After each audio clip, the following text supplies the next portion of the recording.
വിഘടനവാദികളും പ്രതിക്രിയാവാദികളും പ്രഥമ ദൃഷ്ടിയ അകൽച്ചയിലായിരുന്നെങ്കിലും അവർ തമ്മിലുള്ള അന്തർധാര സജീവമാണെന്ന് വേണം മനസ്സിലാക്കാൻ.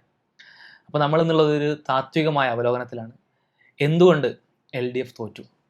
സർ, കേരളത്തിൽ നമുക്കറിയാം, സാധാരണ ലോക്സഭാ തെരഞ്ഞെടുപ്പുകളിൽ മുഴുവൻ ഒരു ദേശീയ ഒരു മൂഡിനനുസരിച്ച് UDF വോട്ട് അധികം കിട്ടാറുണ്ട്. ഇവിടെ നിയമസഭയിൽ രണ്ടും അങ്ങോട്ടും ഇങ്ങോട്ടും തൂക്കുകൾ വരാറുണ്ട്, LDF UDF വരാറുണ്ട്. എന്നാൽ ത്രിതല പഞ്ചായത്ത് അല്ലെങ്കിൽ ലോക്കൽ ബോഡി ഇലക്ഷനിൽ ഒട്ടുമിക്ക ഇലക്ഷനുകളും LDF കയ്യിലാണ് മേൽക്കൈ ഉണ്ടാവാറുള്ളത്. പാർട്ടിയുടെ വളരെ ശക്തമായ ഘടകങ്ങൾ, കേഡർ സംവിധാനങ്ങൾ, സിസ്റ്റം, വളരെ വ്യവസ്ഥാപിതമായിട്ടുള്ള വർക്കുകൾ, വളരെ അഭിനന്ദനാർഹമായിട്ടുള്ള അത്തരത്തിലുള്ള പ്രവർത്തനങ്ങളൊക്കെ അതിന് കാരണമാവാറുണ്ട്. പക്ഷെ ഇത്തവണ അത് വലിയ രീതിയിൽ മാറി, വലിയൊരു ഷിഫ്റ്റ് ഉണ്ടായി. ഒരു ഷിഫ്റ്റ് ഉണ്ടായി എന്ന് പറഞ്ഞാൽ വളരെ വലിയ രീതിയിൽ അത് UDF കയ്യിലേക്ക് പോയി. മുനിസിപ്പാലിറ്റികളുടെ എണ്ണമാണെങ്കിലും ഗ്രാമപഞ്ചായത്തുകളുടെ എണ്ണമാണെങ്കിലും കോർപ്പറേഷനുകളാണെങ്കിലും ജില്ലാ പഞ്ചായത്തുകളാണെങ്കിലും ഒക്കെ മുൻതൂക്കം LDF കയ്യിൽ നിന്ന് മാറി. ജില്ലാ പഞ്ചായത്ത് മാത്രമാണ് ഒരു സമാസമം ബലാബലം എന്നുള്ള അർത്ഥത്തിൽ നിൽക്കുന്നത്. ബാക്കി എല്ലാം വലിയ രീതിയിലുള്ള ഭൂരിപക്ഷത്തിലേക്ക് മാറി. അപ്പോൾ താത്വികമായി വീക്ഷിക്കുകയാണെങ്കിൽ എന്താണ് ഈ പരാജയത്തിൻ്റെ തോൽക്കാനുള്ള കാരണം? എന്താണ് ഇതിൽ അടിസ്ഥാനപരമായ ഒരു വിഷയം പറയാനുള്ളത്? ഈ തദ്ദേശ സ്വയംഭരണ സ്ഥാപനങ്ങളിൽ എന്തുകൊണ്ടായിരുന്നു ഇടതുപക്ഷം ജയിച്ചിരുന്നതെന്ന് വെച്ചാൽ, നേരത്തെ ഈ സംസ്ഥാന രാഷ്ട്രീയമോ അല്ലെങ്കിൽ അഖിലേന്ത്യാ രാഷ്ട്രീയമോ അല്ല സാധാരണഗതിയിൽ തദ്ദേശ സ്വയംഭരണ സ്ഥാപനങ്ങളിലെ തെരഞ്ഞെടുപ്പിൽ സാധാരണഗതിയിൽ ചർച്ചയായി വരാറുള്ളത്. പ്രാദേശികമായ വിഷയങ്ങൾ, പ്രാദേശികമായ ആളുകൾക്കുള്ള ആനുകൂല്യങ്ങൾ കിട്ടുന്നത്, ജനങ്ങളുടെ ജീവൽ പ്രശ്നങ്ങളിൽ ഇടപെടുന്നത്, ഇത് പലപ്പോഴും ഒരു പാർട്ടി എന്ന നിലയിൽ സജീവമായി നിലനിൽക്കുന്ന ഘടകങ്ങളുള്ള CPM അത് വിജയകരമായി നടത്താൻ കഴിയാറുണ്ട്. എന്തൊക്കെ കുറ്റം നമ്മൾ പറഞ്ഞാലും CPM ആ ഒരു ഗുണമുണ്ട്, ഇടതുപക്ഷ പാർട്ടികൾക്ക് ആ ഒരു ഗുണമുണ്ട്. പ്രാദേശിക തലങ്ങളിൽ എല്ലാ വിഷയങ്ങളിലും അവരുടെ ഇടപെടലുകളും അവർ സജീവ സാന്നിധ്യം ഉണ്ടാകും. പലപ്പോഴും ജനകീയമായിട്ടുള്ള പാർട്ടി പ്രവർത്തനമാണ് ഉണ്ടാവാറുണ്ട്. അത് ശ്രദ്ധിച്ചാൽ മനസ്സിലാവും. ഈ തദ്ദേശ സ്ഥാപനങ്ങളിൽ തന്നെ നഗരങ്ങളെക്കാൾ കൂടുതൽ ഇവർക്ക് കിട്ടാറുള്ളത് ഗ്രാമപഞ്ചായത്തുകൾ. ഇപ്പൊ കഴിഞ്ഞാണെങ്കിലും മുനിസിപ്പാലിറ്റികളൊക്കെ കുറെയൊക്കെ അങ്ങോട്ട് ബലാബലാണ്. 2-3 സീറ്റുകൾ മാത്രമേ കഴിഞ്ഞ ഇലക്ഷനിൽ പോലും വ്യത്യാസമുള്ളൂ. പക്ഷെ ഗ്രാമപഞ്ചായത്തുകൾ എന്ന് പറഞ്ഞാൽ തൂത്തുവാരുന്ന രീതിയിലാണ് അതിന്റെ കാരണം അതിന് രാഷ്ട്രീയ ചർച്ച സാധാരണ ഉണ്ടാവാറില്ല. പക്ഷെ ഈ പ്രാവശ്യത്തെ ഒരു പ്രത്യേകത എന്ന് പറയുന്നത്, കഴിഞ്ഞ 10 വർഷത്തെ LDF ഭരണം, ആ LDF ഭരണത്തിൽ സംഭവിച്ച ഭരണ പരാജയവും അതുപോലെ തന്നെ ഭരണത്തിലെ സാമ്പത്തിക പ്രശ്നങ്ങൾ, ഇതൊക്കെ സാധാരണ എല്ലാ കാലത്തും ചർച്ച ഉണ്ടാറുണ്ട്. അതൊന്നും തദ്ദേശ തെരഞ്ഞെടുപ്പുകളിൽ വിഷയമാകാറേയില്ല. പക്ഷേ ഈ പ്രാവശ്യം LDF ആളുകൾക്ക്, പ്രത്യേകിച്ച് മതേതര കേരളത്തിന് പ്രതീക്ഷ നഷ്ടപ്പെട്ടൊരവസ്ഥ, അങ്ങനൊരു ധാരണ ജനങ്ങൾക്കിടയിൽ ഉണ്ടാകുന്നൊരവസ്ഥ കഴിഞ്ഞ കുറച്ച് കാലങ്ങളായിട്ടുള്ള പ്രവർത്തനങ്ങളിൽ വന്നു പോയിട്ടുണ്ട്. അറിഞ്ഞോ അറിയാതെയോ എങ്ങനെയായാലും ഭരണം നിലനിർത്തുക അല്ലെങ്കിൽ മൂന്നാമത്തെ ഒരു ഊഴം പിടിച്ചെടുക്കുക എന്നൊരൊറ്റ ലക്ഷ്യത്തിൽ ഒരു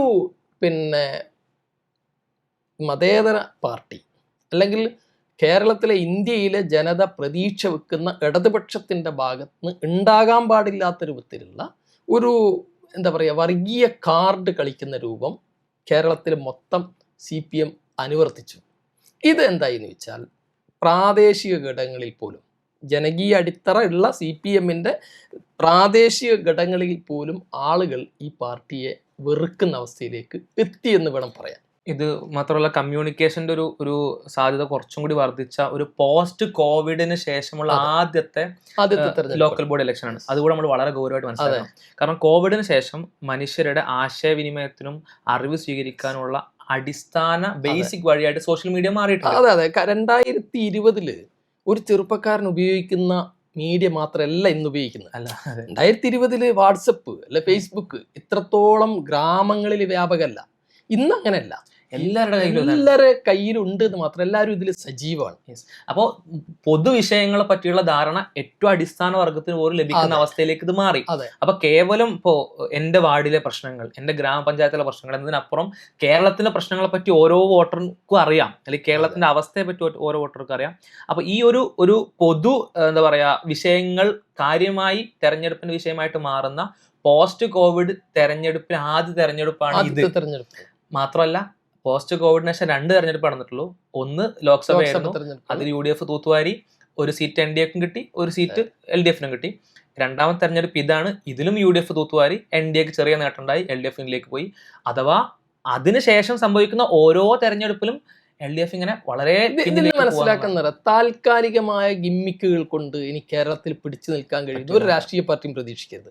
കാരണം പിന്നെ ഒരുപക്ഷെ കഴിഞ്ഞ ഇടതുപക്ഷത്തിന്റെ രണ്ടാം ഊഴം കിട്ടുക ഒരു തുടർ ഭരണം എന്നത് കോവിഡ് കാലത്തെ ആനുകൂല്യങ്ങളുടെ ഒരു ആനുകൂല്യം മാത്രമാണ്. അതുകൊണ്ടാണ് ഇടതുപക്ഷത്തിന് ഒരുപക്ഷെ അതും ആ ഫസ്റ്റ് ടേമിലെ ഭരണത്തിൽ ഒരുപാട് മികവുകൾ ഉണ്ടായിരുന്നു നമ്മൾ അംഗീകരിച്ചത്, നല്ലൊരു ടീം ഉണ്ടായിരുന്നു.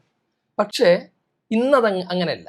ഇന്ന് കേവലം ഒരു കിറ്റ് കൊണ്ടോ അല്ലെങ്കിൽ ഒരു പിന്നെ സാമൂഹ്യക്ഷേമ പെൻഷൻ കൂട്ടിക്കൊടുത്തുകൊണ്ടോ ജനതയെ കയ്യിലെടുക്കാൻ പറ്റില്ല. കാരണം ഇവർ രാഷ്ട്രീയ അവബോധമുള്ളവരായിട്ട് എന്ത് ചെയ്തു, ഗ്രാമീണ ജനത വരെ മാറി. ഈ സമയത്ത് അജണ്ടകൾ മാറ്റിപ്പണിയാൻ CPM എന്ത് ചെയ്തിട്ടില്ല, സാധിച്ചിട്ടില്ല. ചില തെറ്റിദ്ധാരണകളോട് വർക്ക് ചെയ്തിട്ടുണ്ട് തോന്നുന്നുണ്ട്. ഇപ്പോൾ നമ്മൾ പറയാറുള്ള എപ്പോഴും പറയുന്ന ഈ തെരഞ്ഞെടുപ്പിലെ പ്രധാനപ്പെട്ട CPM നയപരമായിട്ടുള്ള പ്രശ്നമായിട്ട് സൂചിപ്പിക്കുന്ന വർഗീയമായിട്ടുള്ള വിഷയങ്ങളിലെ CPM നിലപാടിന് പലപ്പോഴും കാരണമായിട്ടുള്ള ചില തെറ്റിദ്ധാരണകളാണ്. ഇപ്പോൾ വെള്ളാപ്പള്ളി നടേശനെ പോലെ ഒരു സാമുദായിക നേതാവിനെ പിന്തുണച്ചു കഴിഞ്ഞാൽ ഈഴവ വോട്ടുകൾ മുഴുവൻ ഞങ്ങളിലേക്ക് വരും.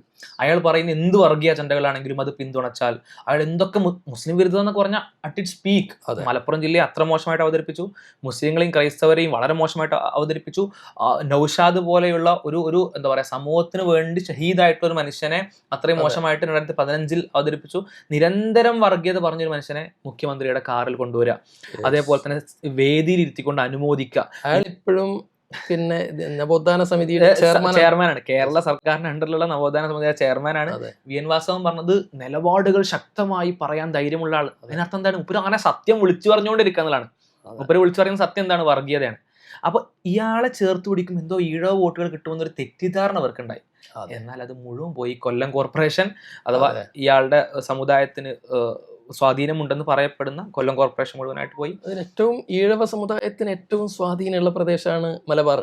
അതെ, മലബാറിൽ അടപടലം പോയി എന്ന് പറയാൻ പറ്റുന്ന കോലത്തിലാണ് CPM നഷ്ടം പറ്റിയത്. മലപ്പുറം ജില്ല പ്രത്യേകിച്ചു. അതെ, മലപ്പുറം ജില്ല, കോഴിക്കോട് ജില്ല, കണ്ണൂർ ജില്ല, ഇതുപോലെയുള്ള ഈഴവ സമുദായവും മുസ്ലിം സമുദായവും വിജയപരാജയം നിശ്ചയിക്കുന്ന എല്ലാ സ്ഥലങ്ങളിലും അടപടലം പോകുന്നൊരവസ്ഥയിലേക്ക് CPM എത്തി. ഇതിൻ്റെ ഒരു ഇതിൽ നിന്ന് നമ്മൾ പഠിക്കേണ്ട ഒരു പാഠം, കേരളീയ സമൂഹം എന്ന് പറയുന്നത് ഒരിക്കലും വർഗീയതയോട് വേറെ എന്തുമായും രാജിയാവും.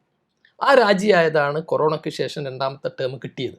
പക്ഷേ വർഗീയതയോട് രാജിയാവാൻ കേരളത്തിലെ 80% മനുഷ്യരും തയ്യാറല്ല എന്നതിൻ്റെ ഏറ്റവും വലിയ ഉദാഹരണമാണ് ഇപ്പം ഉണ്ടായ. അത് പ്രത്യേകിച്ച് ഏറ്റവും എടുത്തു പറയേണ്ടത് കേരളത്തിലെ ഹിന്ദു സമുദായം. അത് ഈഴവന്മാരാണെങ്കിലും അത് ഉയർന്ന ജാതിക്ക് ആരാണെങ്കിലും ശരി, അവർ വർഗീയതയോട് രാജിയാവാൻ തയ്യാറേ അല്ല എന്നതിൻ്റെ ഏറ്റവും നല്ല ഉദാഹരണമാണ് ഈ പ്രാവശ്യത്തെ തെരഞ്ഞെടുപ്പ്.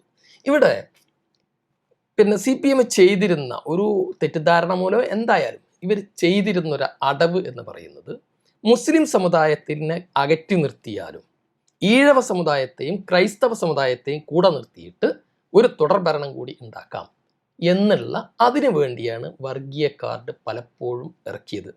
വെള്ളാപ്പള്ളിയുടെ എല്ലാ പ്രസ്താവനകളും, പ്രത്യേകിച്ച് അദ്ദേഹം സംവരണ സമുദായ മുന്നണിയുടെ പിന്നെ മുന്നണി പോരാളിയായിരുന്ന ഒരു കാലത്ത് മുസ്ലിം സമുദായവും ഈഴവ സമുദായവും കൂടി ഒന്നിച്ച് പോരാടി NSUP കൺവീനറായിട്ട് ഇയാൾ ചെയർമാനുമായിട്ട് എന്തുണ്ട്, സംവരണ സമുദായ മുന്നണി ഇവിടെ സജീവമായൊരു നാടാണ്. അവിടെയാണ് മലപ്പുറം ജില്ലയിൽ വന്നിട്ട് എന്ത് ചെയ്യുന്നത്, ഇവിടെ വഷളൻ ഈഴവ സമുദായത്തിന് ശ്വാസം മുട്ടുന്നു. എത്രത്തോളം വൃത്തികെട്ട സ്റ്റേറ്റ്മെന്റ്. അതെ, അത് പറഞ്ഞപ്പോ അന്നത് തിരുത്തിക്കാൻ എന്ത് ചെയ്യേണ്ടിയിരുന്നു ഗവൺമെന്റും അതുപോലെ തന്നെ അതിൻ്റെ ഉത്തരവാദപ്പെട്ട ആളുകളും തയ്യാറുണ്ട്. അതിന് പകരം അതിനെ നന്നായി പ്രോത്സാഹിപ്പിച്ച് എന്താന്ന് ചോദിച്ചാൽ, ഇത് മുസ്ലിം സമുദായം മാറി നിന്ന് ഒരു സത്യമുണ്ട്. മലബാറിലെ മുസ്ലിം സമുദായത്തിലെ വലിയ ഭൂരിപക്ഷം മുസ്ലിം ലീഗുകാരാണ്. ഇനി പിന്നെ തെക്കൻ കേരളത്തിലും മധ്യ കേരളത്തിലും ആണെങ്കിൽ അവർ കോൺഗ്രസിന്റെ കൂടെയാണ് ഭൂരിപക്ഷം. വളരെ ന്യൂനപക്ഷമേ എന്തുള്ളൂ ഇടത്. പക്ഷേ ലീഗിന്റെ കൂടെ നിൽക്കുന്നതും കോൺഗ്രസിന്റെ കൂടെ നിൽക്കുന്നതുമായ മുസ്ലിമീങ്ങൾ എന്ത് ചെയ്യാറുണ്ടായിരുന്നു, CPM വോട്ട് ചെയ്യാറുണ്ടായിരുന്നു പലപ്പോഴും. അതായത് പിന്നെ പാർലമെന്റ് തെരഞ്ഞെടുപ്പിൽ കൃത്യമായി UDF വോട്ട് ചെയ്തിരുന്ന പലരും ഇവിടെ സ്റ്റേറ്റിൽ നല്ലത് CPM ആണ് എന്ന ധാരണയിൽ എന്ത് ചെയ്യാറുണ്ട്, CPM വോട്ട് ചെയ്യാൻ. ഈ കേരളത്തിന്റെ ഒരു വോട്ടേഴ്സിൽ ഇപ്പൊ മുസ്ലിങ്ങളാണെങ്കിലും ക്രൈസ്തവരാണെങ്കിലും ഹൈന്ദവരാണെങ്കിലും ഒക്കെ സ്വിംഗ് വോട്ടേഴ്സ് ആണ് കൂടുതൽ. ഫിക്സഡ് വോട്ടേഴ്സ് ഒരു 30% 35% പരമാവധി എല്ലാ പാർട്ടിക്കും ഉണ്ടാവും. ബാക്കി ഒരു 60-60% എന്ന് പറഞ്ഞാൽ ആരാണോ നല്ലത് അവർക്ക്, അഥവാ വർഗീയ ശക്തികളായിട്ടുള്ള NDA അതേപോലത്തെ പാർട്ടികളെ മാറ്റി വെക്കുമെങ്കിലും ബാക്കി UDF LDF പോലത്തെ കക്ഷികൾക്ക് ആരാണോ നല്ലത്, ആരാണോ വരേണ്ടത് എന്ന് നോക്കി വോട്ട് ചെയ്യുന്ന ആൾക്കാരായിരുന്നു 65%. ആ 60% തീരുമാനിക്കുന്നത് സ്വിംഗ് വോട്ടേഴ്സ് ആണ് തീരുമാനിക്കുന്നത്. അവരിൽ CPM-നോട് അവിശ്വാസം ഉണ്ടാക്കാൻ ഈ നയങ്ങൾ കാരണം. ഇന്ന് മാത്രമല്ല, ഒരുപാട് പ്രസ്താവനകൾ ഇപ്പോ പിന്നെ എന്താണ് ഇവിടുത്തെ സ്വർണ്ണക്കൊള്ളയുമായി ബന്ധപ്പെട്ട് ഒരു മുഖ്യമന്ത്രി പറയാൻ പാടില്ലാത്ത വർത്താനായിരുന്നു. മലപ്പുറം ജില്ലയിലാണ് ഏറ്റവും കൂടുതൽ സ്വർണം കള്ളക്കടത്ത് നടത്തുന്നത്. എങ്ങനെ ഒരു മുഖ്യമന്ത്രിക്ക് അത് പറയാൻ കഴിയുന്നത്? കാരണം അയാൾ ഭരിക്കുന്ന സംസ്ഥാനം, അതിന്റെ ഉത്തരവാദി ആരാ? മുഖ്യമന്ത്രി. അഥവാ വരുന്നുണ്ടെങ്കിൽ അതിന്റെ ഉത്തരവാദി ആഭ്യന്തരമന്ത്രിയാണ് അയാളാണ്. പക്ഷേ ലക്ഷ്യം അതായിരുന്നില്ല. ഒരു ഭാഗത്ത് ഹിന്ദു തീവ്രതയെ, അതിന് ഒരു സാധാരണ ഈ താത്വിക ആചാര്യൻ, നമ്മൾ താത്വിക വിശകലനാണ്. ഈ താത്വിക ആചാര്യന്മാർ പറയുന്ന ഒരു കാര്യമുണ്ട്, ഈ വെള്ളാപ്പള്ളിയെ പോലെയുള്ള വിഷ ചീറ്റുന്ന ആളുകളെ കൂടെ നിർത്തിയിട്ടില്ലെങ്കിൽ ഇവർ BJP-യിലേക്ക് പോകും, BJP വളരും. BJP വളരാതിരിക്കാനാണ് ഞങ്ങൾ എന്ത് ചെയ്യുന്നത്? വർഗീയ ആശയങ്ങൾക്ക്. ഇതിന്റെ ഒരു സൈഡ് എഫക്ട് എന്താ അറിയോ? സാധാരണ ആളുകൾ ചിന്തിക്കുകയാണ് ഇങ്ങനെയാണ്, പിന്നെ BJP അല്ലേ നല്ലത്. അതുകൊണ്ടാണ് ഈ പ്രാവശ്യം തിരുവനന്തപുരം മുനിസിപ്പാലിറ്റി ആർക്ക് കിട്ടിയത്, അല്ല കോർപ്പറേഷൻ NDA കിട്ടിയത്. അതുകൊണ്ടാണ് സുരേഷ് ഗോപി ജയിക്കുക. ഒരുപാട് തട്ടിപ്പുകൾ ഉണ്ടെങ്കിൽ പോലും ഒരുപാട് മതേതര വോട്ടുകൾ സുരേഷ് ഗോപിക്ക് പോകാൻ കാരണം എന്താ? അല്ലെങ്കിൽ പിന്നെ കുറച്ചൊക്കെ വർഗീയമായി ചിന്തിക്കുന്ന ആളുകൾ അപ്പുറം പോകാൻ കാരണം എന്താ? അത് വർഗീയതയാണ് BJP പറയുന്നത്, CPM പറയുന്നത്. പിന്നെ ഇത് ഒരു കാലത്ത് കോൺഗ്രസിന് ഇന്ത്യ രാജ്യത്ത് സംഭവിച്ച ഒരു അബദ്ധമാണ്. മൃദു എന്ന് പറഞ്ഞിട്ട് ഹിന്ദുത്വത്തെ പ്രോത്സാഹിപ്പിച്ചു. അതായത് വർഗീയമായ ഒരു കാറ്റ് വീശുമ്പോഴേക്ക് ഈ കാറ്റിനെ തങ്ങൾക്ക് അനുകൂലമാക്കാനുള്ള ഒരു ബദ്ധപ്പാട് അല്ലെങ്കിൽ ഒരു ധൃതി, അത് ഇവർക്ക് വിനയാണ് ഉണ്ടാക്കുന്നത്. ഇപ്പോ ഇവിടെ പറഞ്ഞതുപോലെ തന്നെ ആളുകളെ വർഗീയവൽക്കരിക്കുന്നത് കൂട്ടു നിൽക്കുകയാണെങ്കിൽ, കുറച്ച് ആൾക്കാർ വർഗീയതയിലേക്ക് പോകുന്നുണ്ട്. അപ്പൊ കൂട്ടു നിൽക്കാന്ന് പറഞ്ഞാൽ കൂട്ടു നിൽക്കുകയാണെങ്കിൽ അങ്ങനെ നിങ്ങളാൽ വർഗീയവൽക്കരിക്കപ്പെട്ട ആളുകൾ പോലും നിങ്ങളല്ല പിന്നെ പിന്തുണക്കുക. അവർ വർഗീയവൽക്കരിക്കപ്പെട്ടു എങ്കിൽ അവർക്ക് മുന്തിയ വർഗവാദികൾ അപ്പുറത്ത് കിടക്കുന്നുണ്ട്. അതിന്റെ ഏറ്റവും വലിയ ഉദാഹരണമാണ് ബീഹാർ. ബീഹാർ ഒരു കാലത്ത് കോൺഗ്രസിന്റെ കൈവെള്ളയിലായിരുന്നു. ബഗൽപൂർ കലാപം 84-ലെ ബഗൽപൂർ കലാപത്തിന്റെ ശേഷം കോൺഗ്രസിന് അവിടെ നിലം തൊടാൻ കഴിഞ്ഞിട്ടില്ല. യഥാർത്ഥത്തിൽ ബഗൽപൂർ കലാപം എന്തായിരുന്നു പറഞ്ഞാൽ കോൺഗ്രസ് ഹിന്ദുത്വ ഭീകരവാദികളെ പിന്തുണച്ച ഒരു കലാപമാണ്. ആ കലാപത്തോടുകൂടി അവരുടെ വലിയ വോട്ട് ബാങ്ക് ആയിരുന്ന മുസ്ലിം സമുദായം അതുപോലെ തന്നെ യാദവ സമുദായം അവരെ വിട്ടു. ഇന്നെന്തായി? കോൺഗ്രസിന് അവിടെ നിലം തൊടാൻ പറ്റാത്ത അവസ്ഥ. യഥാർത്ഥത്തിൽ CPM ഇവിടെ നേരിടാൻ പോകുന്ന അവസ്ഥ ഇതാണ്. ഈ മൃദു ഹിന്ദുത്വത്തെയോ, ഇനി മൃദു ഹിന്ദുത്വത്തെ മാത്രമല്ല കേട്ടോ, ഇനി പിന്നെ ന്യൂനപക്ഷ വർഗീയതയാണെങ്കിലും മുസ്ലിം തീവ്രവാദത്തെയും മുസ്ലിം വർഗീയതയും പ്രോത്സാഹിപ്പിക്കുകയാണെങ്കിൽ പോലും സംഭവിക്കാൻ പോകുന്ന ഇതാണ്. എന്ന് പറഞ്ഞാൽ ഇത് നമ്മൾ പ്രോത്സാഹിപ്പിച്ച പിന്നെ ഹിന്ദു വർഗീയതയെ പ്രോത്സാഹിപ്പിച്ചാൽ നമ്മൾ പറഞ്ഞതുപോലെ ഇവർ വിതച്ച് മറ്റുള്ളവർ കൊയ്യും. അതാണ് ഉണ്ടാവാൻ പോകുന്നത്. ആ കൊയ്യുന്നതിലൂടെ പിന്നെ തിരിച്ചു വരവ് ഉണ്ടാവില്ല. ഇപ്പോഴും വർഗവൽക്കരിക്കപ്പെട്ട ആളുകൾ പിന്നെ റിട്ടേൺ വരിക എന്നുള്ളത് വളരെ വളരെ അപൂർവമാണ്. ഇപ്പോഴും നമുക്ക് CPM-നോടാണെങ്കിലും അതുപോലെ തന്നെ ഇവിടെയുള്ള മതേതര രാഷ്ട്രീയ കക്ഷികളോടാണ് പറയാനുള്ളത്, നിങ്ങൾ വർഗീയതയെ പ്രോത്സാഹിപ്പിച്ചാൽ കേവലം ഒരു ടേം ഭരണം കിട്ടിയേക്കാം, പക്ഷേ അത് ആത്യന്തികമായിട്ട് നിങ്ങളുടെ തകർച്ചയിലേക്കായിരിക്കും പോവുക. അത് നിങ്ങളിൽ നിന്ന് വിട്ടാൽ അത് കോൺഗ്രസിലേക്കല്ല പോകുന്നത്. CPM-ൽ നിന്ന് വിട്ടാൽ കോൺഗ്രസിലേക്കോ, കോൺഗ്രസിൽ നിന്ന് വിട്ടാൽ CPM-ലേക്കോ പോയാൽ ഇവിടെ മതേതര കക്ഷികൾക്ക് ഒരു പ്രശ്നമില്ല, അത് തിരിച്ചു വരും ചെയ്യും. അത് തിരിച്ചു വരും. CPM-ൽ നിന്ന് പോയ വോട്ടുകൾ CPM-ലേക്ക് തിരിച്ചു വരും, കോൺഗ്രസിൽ പോയ വോട്ടുകൾ കോൺഗ്രസിലേക്ക് തിരിച്ചു വരും. LDF UDF അങ്ങോട്ടും ഇങ്ങോട്ടും സ്വിംഗ് വോട്ടേഴ്സ് പോലെ പോക്കുവരവ് സംഭവിക്കാണ്ടുകളായിട്ടുള്ളതാണ്. ഇത് NDA-യിലേക്ക് പോയ വോട്ട് അവിടെ തിരിച്ചു വരില്ല. അതെ, അതാണ് സത്യത്തിൽ ഇവിടെ എന്ത് ചെയ്തിട്ടുള്ളത്, സംഭവിച്ചിട്ടുള്ളത്.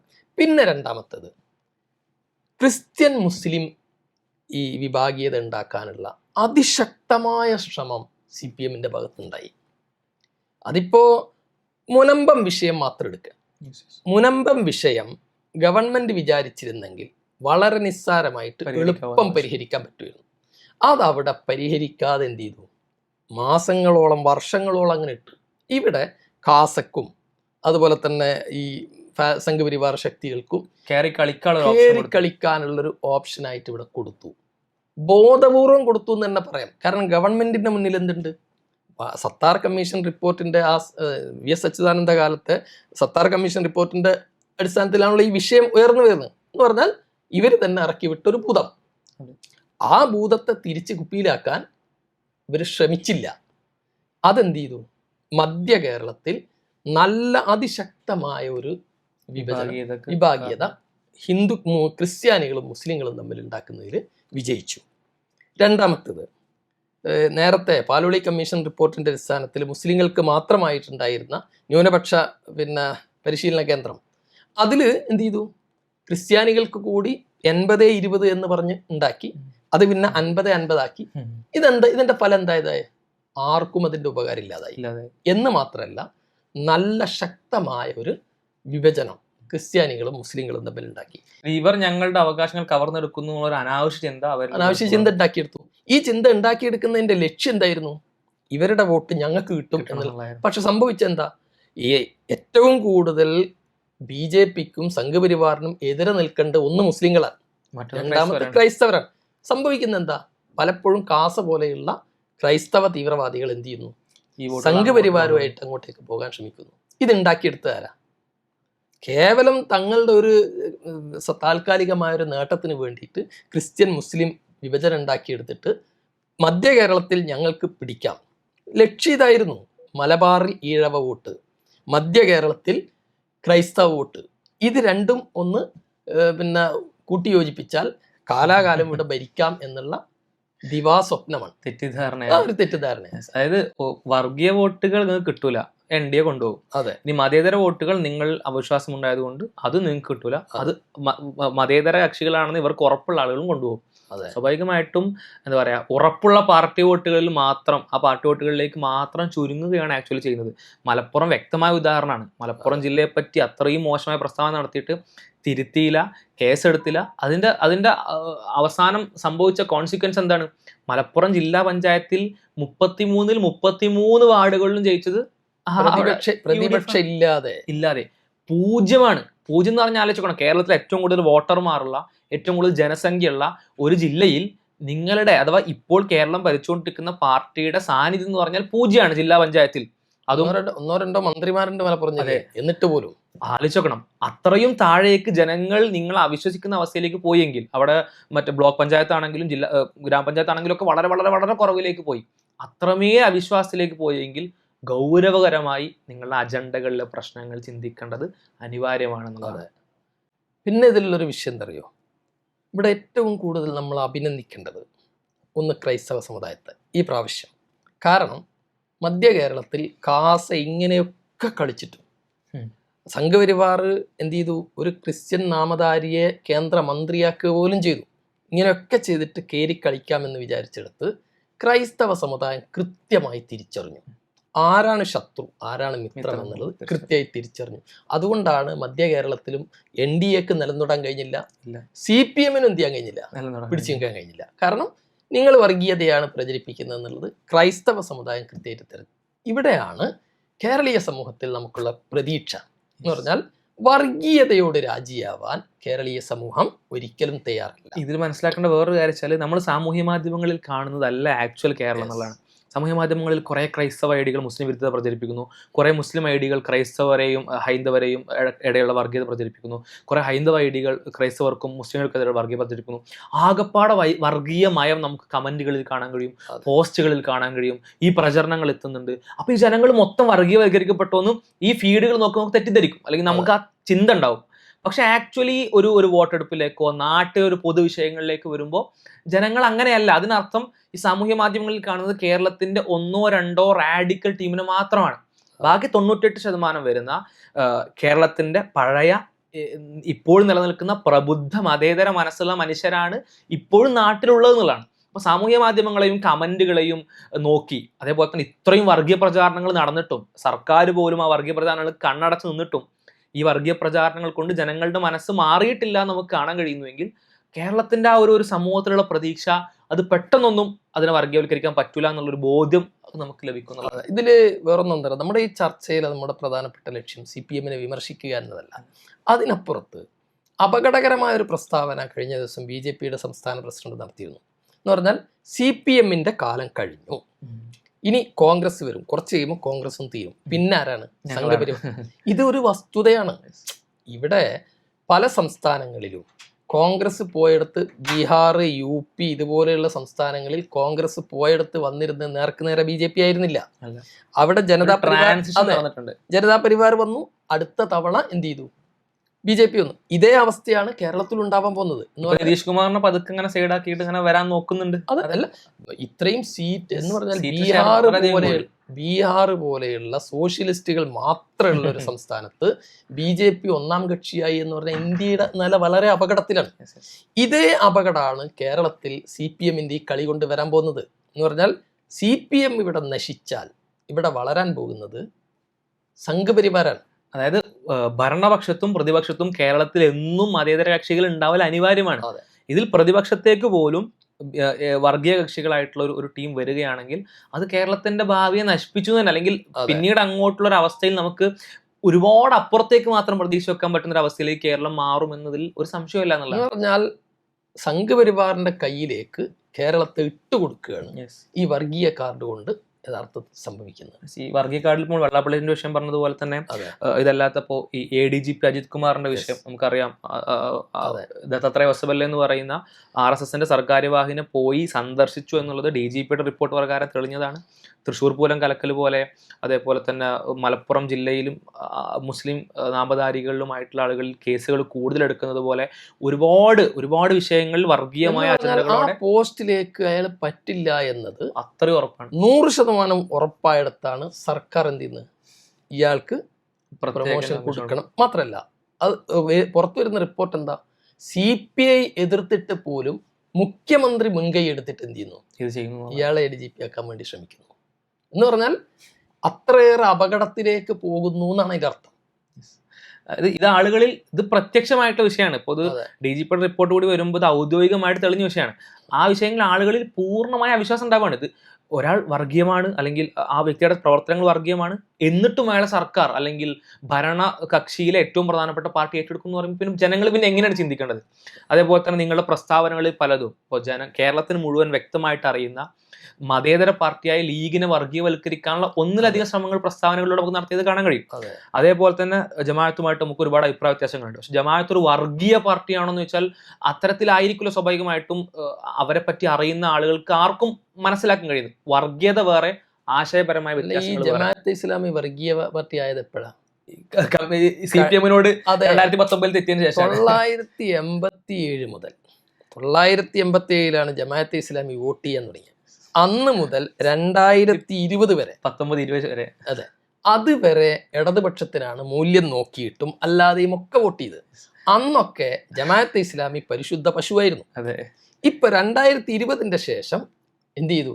ജമാഅത്തെ ഇസ്ലാമി LDF-നെ വിട്ട് UDF-ലേക്ക് വന്നപ്പോൾ അവർ മതരാഷ്ട്രവാദികളായി, അവർ ഭീകരവാദി, എല്ലാത്തിനും പിന്നിൽ അവരായി. കേരളത്തിൽ സംഭവിക്കുന്ന സകല കാര്യങ്ങൾക്ക് പിന്നിൽ അവരായിട്ട് മാറുന്നതാണ്. നമ്മെ സംബന്ധിച്ചിടത്തോളം ജമാഅത്തെ ഇസ്ലാമിയുമായിട്ട് താത്വികമായിട്ട് ഒരുപാട് വ്യത്യാസങ്ങളുണ്ട്. ജമാഅത്തെ ഇസ്ലാമി ഒരു വെൽഫെയർ പാർട്ടി ഉണ്ടാക്കിയത് തന്നെ മുസ്ലിം സമുദായത്തിൽ ഭിന്നത ഉണ്ടാക്കാനാണ് എന്ന് വിശ്വസിക്കുന്ന ആളാണ് വ്യക്തിപരമായിട്ടാണ്. പക്ഷേ അവരെ കുറിച്ച് വർഗീയവാദികളാണ്, അവർ ഈ നാട്ടിൽ ഭീകരവാദികളാണെന്ന് പറയാൻ തെളിവില്ലാത്ത കാലത്തോളം ഒരു ഉത്തരവാദപ്പെട്ട പാർട്ടിയും ഉത്തരവാദപ്പെട്ട ആളുകൾ ഇത് പറയാൻ പാടില്ലായിരുന്നു. ഇതിനേക്കാളക്കപ്പുറത്ത് ഈ കേരളത്തെ ഏറ്റവും ഭയപ്പെടുത്തിയ സംഗതിയാണ് PM ശ്രീയിൽ കേരളം ഒപ്പിട്ടു എന്ന് പറയുന്നത്. അതും CPI പോലെ, നേരത്തെ പറഞ്ഞ പോലെ തന്നെ CPI പോലത്തെ പാർട്ടിയുടെ സംസ്ഥാന സെക്രട്ടറി ബിനോയ് വിശ്വം വളരെ ശക്തമായി എതിർത്തിട്ടും അത്രമേൽ എതിർപ്പ് ആ മുന്നണിയിൽ നിന്നുണ്ടായിട്ട് പോലും ഒപ്പിട്ടു എന്ന് പറയുന്നത്. അതെന്താ അറിയോ, നമ്മൾ കാണേണ്ടത് ശിവൻകുട്ടി, കേരളത്തിന്റെ വിദ്യാഭ്യാസ മന്ത്രി, അയാൾ ചില്ലറക്കാരനല്ല. ഒരു കാലത്ത് CPM-ന്റെ നെടുത്തൂണായി നിന്ന മനുഷ്യനാണ്.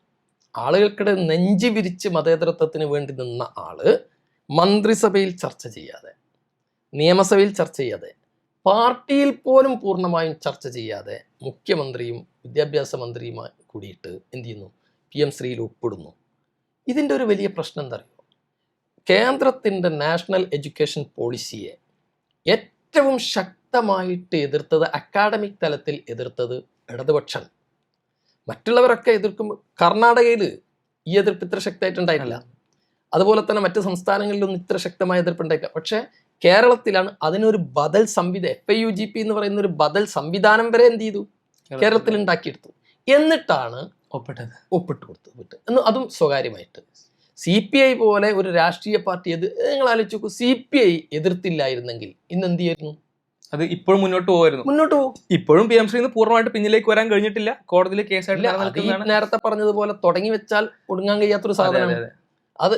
സത്യത്തില് പിന്നെ പറയുന്ന മതേതരത്വത്തിൽ ആളുകൾക്കിടയിൽ മുദ്രാവാക്യമായിട്ട് വിളിക്കുന്ന മതേതരത്വം, ന്യൂനപക്ഷ സ്നേഹം, അതുപോലെ തന്നെ ന്യൂനപക്ഷ സംരക്ഷണം, ഇതൊക്കെ കപടതയാണ് എന്ന് പച്ചക്ക് മനുഷ്യന്മാർക്ക് ബോധ്യപ്പെടുന്നതായിപ്പോയി ഇത്തരം ADGPയുടെ വിഷയമാണെങ്കിലും PMCയിൽ ഒപ്പിടാൻ ശ്രമിച്ചതും. PMCയുടെ വിഷയത്തിൽ ഫണ്ട് പോലത്തെ പല കാരണങ്ങൾ പറയുന്നുണ്ടെങ്കിലും ഇതിന്റെ പിന്നിലുള്ള വർഗീയ ലക്ഷ്യങ്ങളോ അല്ലെങ്കിൽ സ്പെഷ്യൽ അജണ്ടകളോ അറിയാത്തവരാണ് എന്താ പറയാ പിണറായി വിജയനെന്നോ അല്ലെങ്കിൽ ശിവൻകുട്ടിന്നോ ഒരു നിലക്കും പറയാൻ കഴിയില്ല. ഫണ്ട് എന്ന് പറയുന്നത് കേരളത്തിന്റെ പിന്നെ ബജറ്റിന്റെ വളരെ 1700 കോടി രൂപയാണ് കിട്ടുമെന്ന് പറയുന്നത്. 1700 കോടി രൂപക്ക് വേണ്ടിയിട്ട് എന്ത് ചെയ്യാണ്? ഒരു സംസ്ഥാനത്തിന്റെ എല്ലാ തത്വങ്ങളെയും ബലികയിപ്പിക്കുക. ഇത് വിശ്വസിക്കാൻ കുറച്ച് പ്രയാസമില്ലേ? അപ്പൊ ഈ 1700 കോടിയല്ല ഇവിടെ ലക്ഷ്യം, വേറെന്തോ മറച്ചു വെക്കാനുണ്ട്. അതും ഇപ്പോ ശിവൻകുട്ടി എന്ന് പറയുന്ന വ്യക്തി നമ്മൾ വ്യക്തിനെടുത്ത് പരിശോധിക്കുകയാണെങ്കിൽ ഇപ്പോഴും കറകളഞ്ഞ മതേതരവാദിയാണ്. അദ്ദേഹത്തിന് നിലപാട് പറയാൻ പറ്റുന്ന സ്ഥലങ്ങളിലൊക്കെ അദ്ദേഹം ആവർത്തിക്കുന്നുണ്ട്. ഈവൻ ഇതിന്റെ വിഷയം പറയുമ്പോഴും NEPക്ക് എതിരാണെന്ന് വളരെ ശക്തമായിട്ട് പറയുന്നുണ്ട്.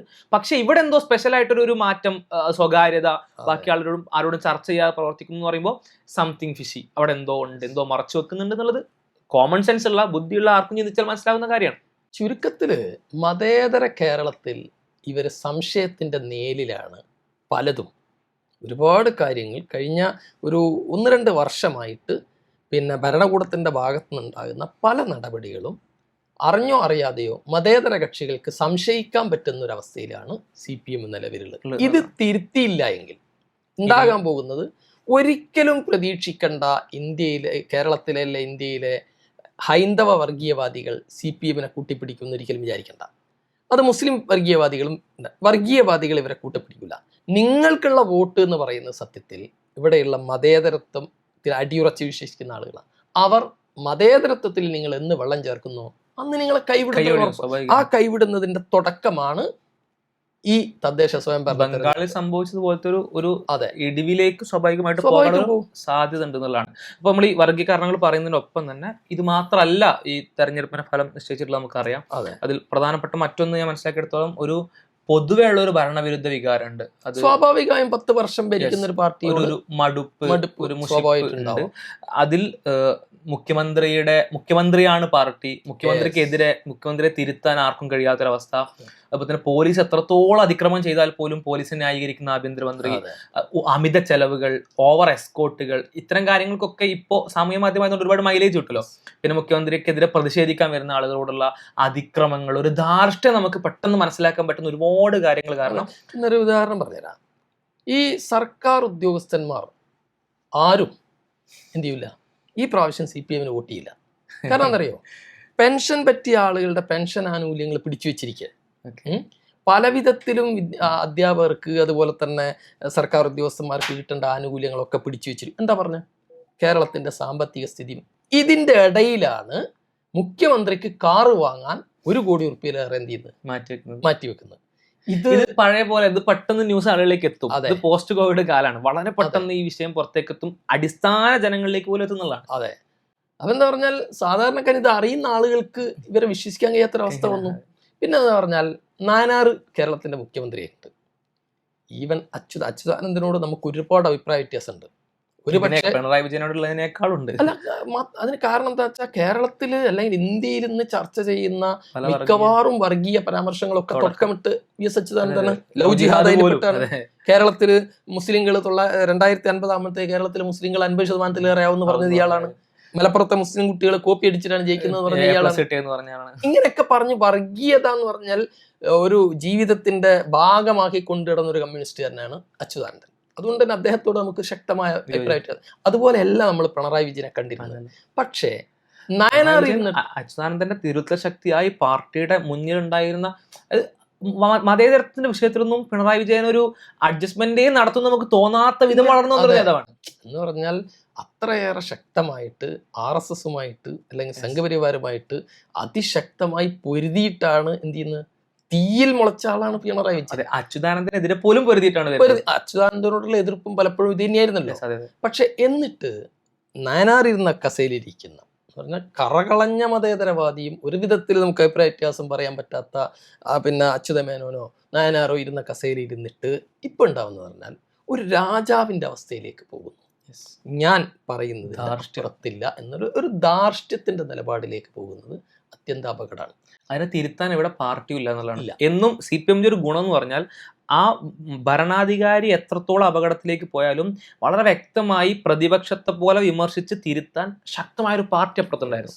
ഇപ്പോൾ മുഖ്യമന്ത്രിയുടെ ഒരു ദാസ്യവേല ചെയ്യുന്ന, അദ്ദേഹം പറയുന്നത് അതേപോലെ കേൾക്കുകയും അനുസരിക്കുകയും ആവർത്തിക്കുകയും പ്രതിഫലിപ്പിക്കുകയും ചെയ്യുന്ന ഒരാൾ മാത്രമേ പാർട്ടി സെക്രട്ടറിയുടെ സ്ഥാനത്തേക്ക് വരുന്നു എന്നുള്ളത് വളരെ ഗൗരവകരമായി CPM ആലോചിക്കുന്നത്. CPM-ന്റെ ചരിത്രത്തിലെ രണ്ടാളുകളുടെ മരണം മഹാദുരന്തമാണ് പാർട്ടി. ഒന്ന് ഹർകിഷൻ സിംഗ് സുർജിത്ത് യഥാർത്ഥത്തിൽ ഇന്ത്യയുടെ ഒരു സംരക്ഷകനായിരുന്നു. ഈ UPA എന്ന് പറയുന്ന സംവിധാനത്തിൻ്റെ തന്നെ പിന്നിൽ യഥാർത്ഥത്തിൽ സുർജിത്താണ്. എന്ന് പറഞ്ഞാൽ വാജ്പേയിയുടെ നേതൃത്വത്തിൽ ഒരു സംഘപരിവാര ശക്തി കേരളത്തിൽ ഇന്ത്യയിൽ ഇങ്ങനെ വളർന്നു വരുമ്പോൾ അതിനെ തടയിടാൻ മതേതര ഒരു കൂട്ടായ്മ വേണം.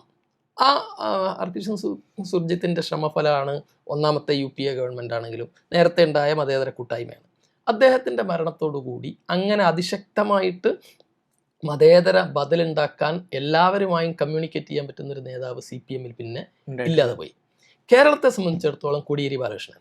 കോടിയേരി എന്ന് പറയുന്നത് എന്തായാലും എന്തൊക്കെ പറഞ്ഞാലും ശരി ഒരുപാട് എതിർപ്പ് അദ്ദേഹത്തോട് നമുക്കുണ്ടാവും. പക്ഷേ ഒരു കമ്മ്യൂണിസ്റ്റ് പ്രസ്ഥാനത്തെ ആ താത്വികമായി അങ്ങനെ നിലനിർത്തുന്നതിൽ മുഖ്യ പങ്ക് വഹിച്ച ആളായിരുന്നു കോടിയേരി. പക്ഷെ കോടിയേരിയുടെ ഭരണത്തോടുകൂടി ഒരു എന്താ പറയുക, ഒരാളിൽ മാത്രം കേന്ദ്രീകരിക്കുന്ന അവസ്ഥയിലേക്ക് CPM എത്തി, പാർട്ടി പോയി. അതുകൊണ്ട് ഉണ്ടാവാൻ പോകുന്ന അപകടം എന്താന്ന് പറഞ്ഞാൽ പാർട്ടി താഴേക്കിടയിൽ എന്ത് ചെയ്യും, നിരാശരായ ആളുകൾ ഇന്ന് നമുക്ക് കാണാം. ഒരുപാട് CPM-ന്റെ പ്രവർത്തകരെന്താണ് നിരാശരായിട്ട് അവർ വേറെ പാർട്ടി പോയിട്ടൊന്നുമില്ല.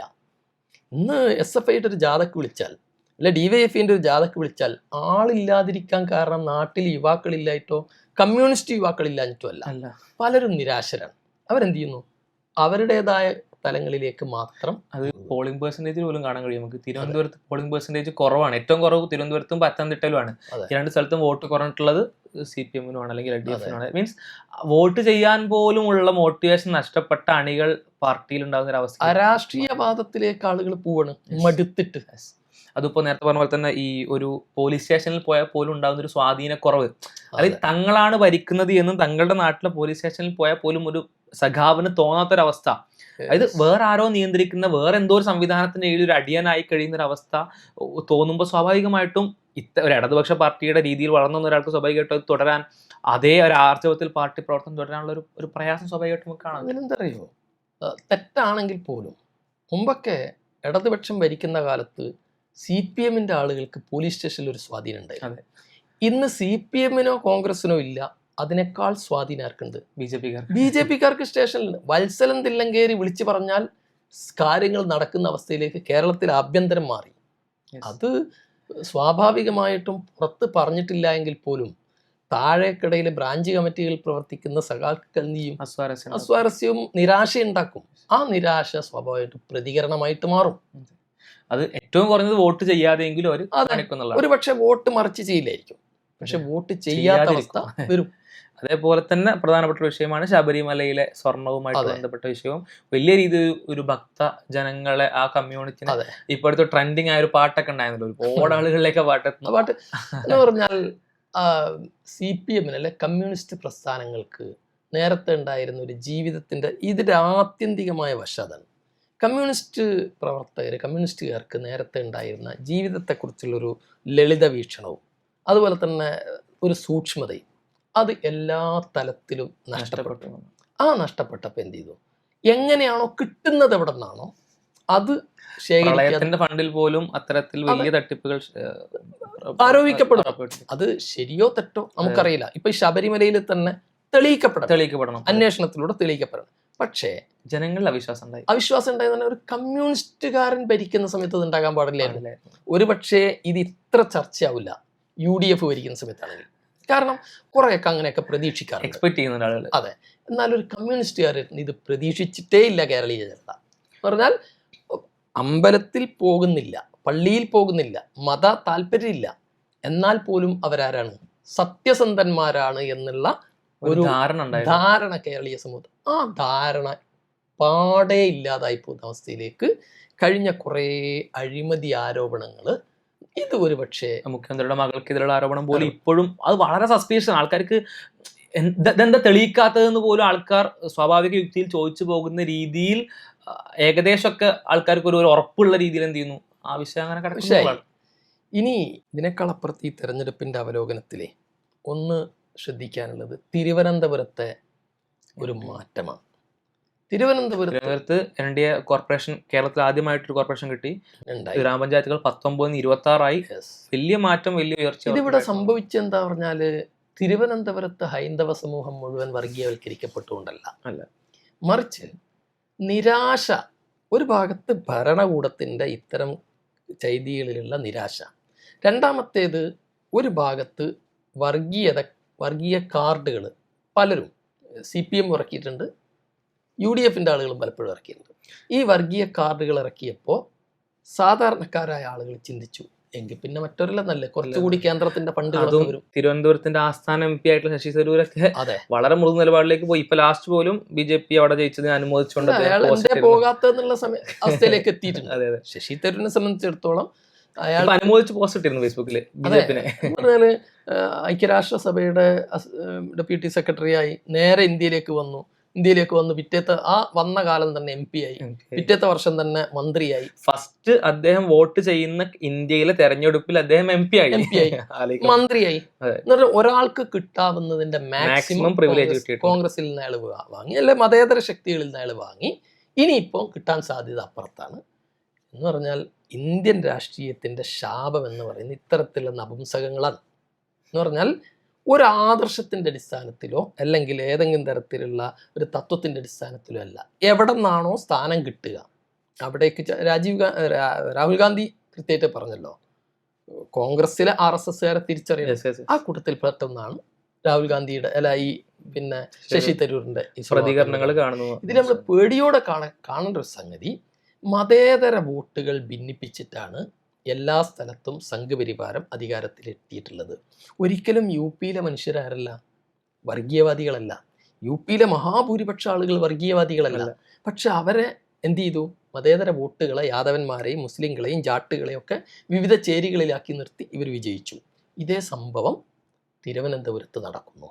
തിരുവനന്തപുരത്ത് ഒരു ഭാഗത്ത് പിന്നെ ക്രൈസ്തവ വോട്ട് നേടിയെടുക്കാനുള്ള ക്രിസ്ത്യാനികളെയും മുസ്ലിങ്ങളെയും തമ്മിലുള്ള ഭിന്നിപ്പിക്കുന്നു. അവിടെ ഹിന്ദുക്കൾക്കിടയിൽ തന്നെ ഭിന്നത ഉണ്ടാക്കുന്നു. ഈ ഭിന്നതയിലൂടെ എല്ലാവരെയും ഭിന്നിപ്പിച്ചിട്ട് എന്ത് ചെയ്യണം? അധികാരത്തിലെത്തുകയാണ്. ഇനി നമ്മൾ കാണേണ്ടത് ഇത് ഓരോ കോർപ്പറേഷനിലും ഓരോ പിന്നെ മുനിസിപ്പാലിറ്റികളിലേക്കും ഇത് ആവർത്തിക്കും. ഇത് കണ്ണും കാതും തുറന്നു വെച്ച് കേരളത്തിലെ മതേതര രാഷ്ട്രീയ പാർട്ടികൾ ഇത് കണ്ടിട്ടില്ലെങ്കിൽ വൻ അപകടത്തിലേക്കായിരിക്കും കേരളത്തിൻ്റെ പോക്ക്. എന്ന് പറഞ്ഞാൽ മതേതരത്വത്തിൽ അടിയുറച്ച് വിശ്വസിക്കുന്ന ഭൂരിപക്ഷം കേരളീയ ജനത ഒരു വർഗീയ ഫാസിസ്റ്റ് ഗവൺമെൻറ്റിൻ്റെ കീഴിലേക്ക് പോകേണ്ടുന്ന ഒരു ദുര്യോഗം കേരളത്തിലുണ്ടാവും. അതിൻ്റെ കാരണക്കാർ എന്തൊക്കെ പറഞ്ഞാലും ശരി, ഈ മൃദു ഹിന്ദുത്വവും മൃദു വർഗീയതയും കാണിക്കുന്ന മതേതര രാഷ്ട്രീയ പാർട്ടിക്കാരായിരിക്കും എന്നുള്ളത് ആരും മറന്നു പോകാതിരിക്കുന്നു. അത് ഇപ്പോൾ ഈ സാഹചര്യത്തിൽ LDF-നെ കൂടുതൽ ഫോക്കസ് ചെയ്യുന്നു, അല്ലെങ്കിൽ അവരുടെ വിഷയങ്ങൾ അവർ കൂടുതൽ ചെയ്തിട്ടുണ്ട്, അതുകൊണ്ടുകൂടി പുറത്തേക്ക് പറയുന്നു എന്നുള്ളത് മാത്രമാണ്.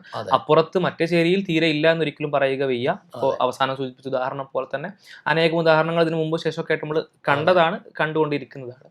അപ്പോൾ മതേതര ചേരിയിലുള്ള ആളുകൾ അവർ മനസ്സിലാക്കേണ്ട കാര്യത്തിൽ എങ്ങനെ പോയാലും നിങ്ങളുടെ വർഗീയ പ്രചാരണങ്ങൾ നിങ്ങൾക്ക് അൾട്ടിമേറ്റ് ഉപകാരം ഉണ്ടാക്കില്ല. അൾട്ടിമേറ്റ്ലി അത് വ്യക്തമായ പ്രത്യക്ഷമായ വർഗീയ കക്ഷികൾക്ക് ഉപകാരമുണ്ടാക്കുന്നതാണ്. കേരളത്തിൻ്റെ ഒരു നല്ലൊരു ഭാവി അതുണ്ടാവട്ടെ എന്ന് ആശംസിക്കുന്നു. ഒന്നുകൂടി സൂചിപ്പിക്കാനുള്ളത്, പിന്നെ ഒരു ഭാഗത്ത് ഹിന്ദു വർഗീയതയ്ക്ക് വേണ്ടി ഇങ്ങനെ ശ്രമമൊക്കെ നടക്കുമ്പോഴും സ്വാഭാവികമായും മുസ്ലിം വർഗീയത ഇവിടെ വളരേണ്ടതാണ്.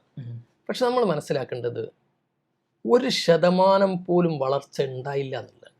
കേരളത്തിൽ ഇത്രയേറെ പിന്നെ വിഭജിക്കാനുള്ള ശ്രമമൊക്കെ ഉണ്ടായിട്ടും എന്ത് ചെയ്തില്ല. നമ്മൾ പറഞ്ഞല്ലോ 21,000 ചില്ലറ സീറ്റുകളിൽ 102 സീറ്റാണ് STPIക്ക് പോലും കിട്ടിയത്. എന്ന് പറഞ്ഞാൽ അത് കേരളത്തിലെ ഹിന്ദുക്കളും മുസ്ലിങ്ങളും ഇഷ്ടപ്പെടുന്നില്ല. ഹിന്ദുക്കൾ ഹിന്ദു വർഗീയതയെ ഇഷ്ടപ്പെടുന്നില്ല, മുസ്ലിങ്ങൾ മുസ്ലിം വർഗീയതയും ഇഷ്ടപ്പെടുന്നില്ല. ഇവിടെ ആകെ ഇത് ഇഷ്ടപ്പെടുന്നത് അധികാര കൊതിമൂത്ത ആളുകൾ മാത്രമാണ്. അവിടെ ഈ ജനത്തെ ഉപദ്രവിക്കരുത് എന്നാണ് നമുക്ക് ഈ പാർട്ടിക്കാരോടൊക്കെ പറയാം. യെസ്. കേരളത്തിൻ്റെ ആ മതേതരമായിട്ടുള്ള മുഖം, എല്ലാവർക്കും സമാധാനത്തോടുകൂടി ജീവിക്കാൻ കഴിയുന്ന, അവർക്ക് ഇഷ്ടപ്പെട്ട മറ്റുള്ളവരെ പ്രയാസപ്പെടുത്താത്ത രീതിയിലുള്ള ജീവിതം നയിക്കാൻ കഴിയുന്ന ഒരു അവസ്ഥ അത് കേരളത്തിൽ നിലനിൽക്കണമെന്ന് ആശംസിക്കുകയും പ്രാർത്ഥിക്കുകയും ചെയ്യാണ്. ഒപ്പം തന്നെ ഇത് കേൾക്കുന്ന ഈ സന്ദേശം എത്തുന്ന ഓരോ ആളുകളും ആ തരത്തിലുള്ള പ്രവർത്തനങ്ങളിലേക്ക് തങ്ങളുടെ സാമൂഹിക രാഷ്ട്രീയ പ്രവർത്തനങ്ങൾ മാറ്റണമെന്നുള്ളതും പ്രത്യേകം സൂചിപ്പിക്കുകയാണ്. കാരണം വർഗീയമായ ഒരു എന്താ പറയുക, വിഷലിപ്തമായ ഒരു കോലാഹലങ്ങളുള്ള ഒരു സമൂഹം എന്ന് പറഞ്ഞാൽ ആർക്കും ഉപകാരപ്പെടാത്തതാണ്, ആർക്കും സമാധാനമില്ലാത്തതാണ്. ആക്രമിക്കുന്നവനും ആക്രമിക്കപ്പെടുന്നവനും അതുകൊണ്ട് സമാധാനം ഉണ്ടാവുന്നില്ല. ഈ സമാധാനപരമായിട്ടുള്ള ജീവിതം ഇവിടെ അങ്ങോട്ടും ഇങ്ങോട്ടും സഹകരിച്ചുകൊണ്ട് മാത്രമേ സംഭവിക്കുകയുള്ളൂ. ആ ഒരു തരത്തിലേക്ക് കേരളത്തിന് ഇപ്പോഴുള്ള റിസൾട്ട് കേരളം അങ്ങനെ തന്നെ തുടരുമെന്നാണ് കാണിക്കുന്നത്. ഇൻഷാ അല്ലാഹ് അത്തരത്തിൽ തന്നെ മുന്നോട്ട് പോകട്ടെ എന്ന് ആശംസിക്കുകയും പ്രാർത്ഥിക്കുകയും ചെയ്യുന്നു. ഈ വീഡിയോയുടെ അവസാനിച്ചായിട്ട് അറിയിക്കുന്നു. അസ്സലാമു അലൈക്കും വറഹ്മത്തുള്ളാഹി.